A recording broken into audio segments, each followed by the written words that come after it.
18 ғасырдың ортасында қазақтарға жоңғарлар қауіп төндірген. Қытай осы жағдайды бақылап, Жоңғарияға да, қазақ хандығына да көз тіккен. Ресей болса қазақтарға қатысты бағындыру политикасын жалғастыра берді. Еліміздің оңтүстігіндегі кейбір қалалар болса Қоқан хандығының қол астында болған. Осындай қиын заманда Абылай хан өмір сүрген. Оның алдында тұрған міндеттері кек алушылардың міндеттерінен қиындау болған. Осы қиындықтардан қалай өтті деп тұрсыз ба? Қазір бәрін түсіндіріп беремін. Алайда басында Абылай ханның өзі туралы айтып кетейін.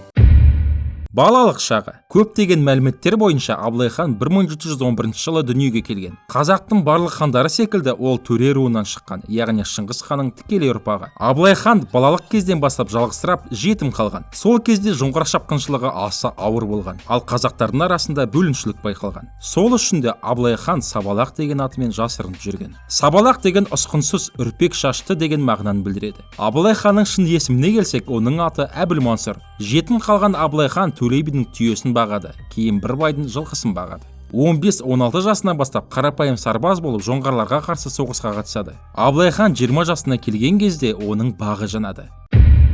Қазақ-жоңғар соғысы. Шайқастың алдында екі жақта өзінің бір адамын жекпе-жекке шығарады. Жоңғарлардан Шарыш деген батыр шықты. Шарыш батыр өте мықты болған, әлі де бірде-бір жекпе-жекте жеңіліп көрмеген. Қазақтардың арасынан шығатын бірде-бір адам табылмаған кезде Абылай хан батылдығын танытып, Шарышқа қарсы жекпе-жекке шығады. Өзінің атасы Қанішер Абылайды ұрандатып, Абылайлап шығады. Жекпе-жекте Абылай Шарышты жеңеді. Барлығы жас батырды Абылай деп есте сақтайды. Осы кезден бастап Әбілмансұр Сабалақ деген лақап атын тастап Абылай бола бастайды. Сол кездегі орта мен ұлы жүздің ханы Әбілмәмбет Абылай оның жоғалып кеткен немере інісі екенін танып, оны арғын ішіндегі Атығай руын басқаруға жібереді. Осылайша нағыз көшбасшы жолы басталады. Әр күн сайын Абылай ханның беделі үлкейіп бара жатты. Ұлы жүз бен орта жүздің ханы Әбілмәмбет болғанымен, маңызды шешімдерді Абылайдың өзі қабылдаған. Оның жоғары беделін біз осы жерден көре аламыз. 1741 жылы Абылай хан жоңғарлардың тұтқынына түседі. Оны босату үшін қазақтың барлық 300-і де бар күшін салады. Кіші жүзден Әбілқайыр хан, орта жүзден Әбілмәмбет, ұлы жүздің биі Төле би Абылай ханды босатуға барынша тырысады. 1743 жылы Абылай хан тұтқыннан босатылады. Тұтқында болған уақыт ішінде ол жоңғар билеушісі Қалдан Серемен жақсы қарым-қатынас орнатып үлгереді. Тіпті достаса бастайды. Қазақтар мен жоңғарлар арасында бейбіт өмір орналасқандай болады.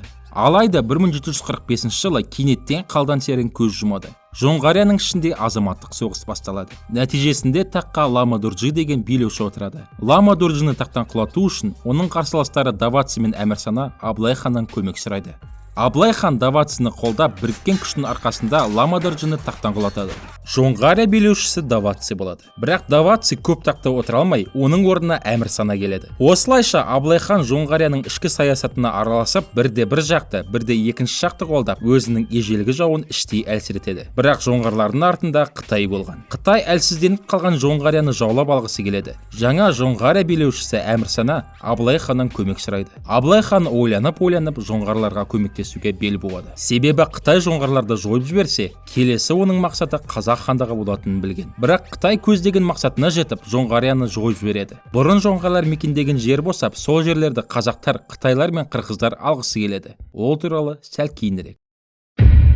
1756 жылдың көктемі. Қытай қалың қолмен қазақ жеріне екі жақтан ене бастайды. Қытайдың әскер саны әлдеқайда көп, ал қарулары қазақ әскерлерінің қаруларына қарағанда озық еді. Сол үшін де қазақ әскері қытайларға қарсы партизанды түрде күреседі, және де күтпеген кезде шабуыл жасап отырады. Абылай ханның жоспары осындай еді. Соғыс алаңын төменге қарай түсіріп, қысқа дейін шыдау болған. Сол кезде Қытай әскері әбден шаршап, азығы бітіп, әлсіреп, олар шегінуге тура келуші еді. Бәрі жоспарлағандай болды. Бірақ бұл жеңіс тек уақытша еді. Егер де соғыс жалғаса берсе, қазақ хандығы Жоңғарияның тағдырын қайталай алатынын түсінген Абылай хан Қытаймен келіссөздер жүргізе бастайды. Келіссөздер нәтижесінде Абылай хан Қытай бодандығын қабылдап, жоңғарларды қолдаған үшін кешірім сұрап, мұның бәрі Әмірсананың кесірі екенін айтқан. Сонымен қоса, егер жоңғарлар көтеріліске шықса, онда Қытайды қолдайтынын айтқан. Қытай Абылай ханға сеніп, Қазақстанның шығыс жағын қазақтарға қалдырды. Осылай дипломаттық жолмен Абылай хан қазақ жерін сақтап тоқтап қалды. Бірақ Қытай мемлекеті өз сөзінде тұрмай 1762-65 жылдары қазақ ауылдары мен жайылымдарына шабуыл жасап отырды.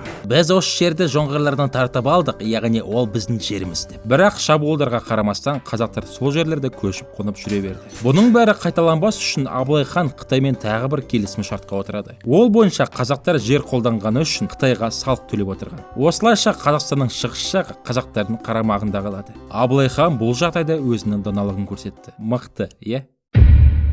Еліміздің шығысында мәселелер шешілгенімен басқа жақтарда шешілмеген даулар көп еді. Бұл қырғыздармен, Қоқан хандығымен, Ресеймен, Ресей қалмақтарымен болған дау. Сонымен қоса еліміздің ішінде шешілмеген мәселелер көп еді. Осылардың бәрімен қалай күресті деп тұрсыз ба? Бұны Абылай хан туралы екінші шығарылымда көре аласыз. Шамамен 2 аптадан кейін шығады. Орысшасы болса осы жерде. Ал арнаға көмектесем десеңіз, астында көрсетіліп тұрған реквизиттер бойынша көмектесе аласыз. Лайк, комментарий, репост дегендерді арнаға өте жақсы әсер етеді. Бәріңізге рахмет. Сіздермен болған тарих-марих жатарда сейіп жатыңдар.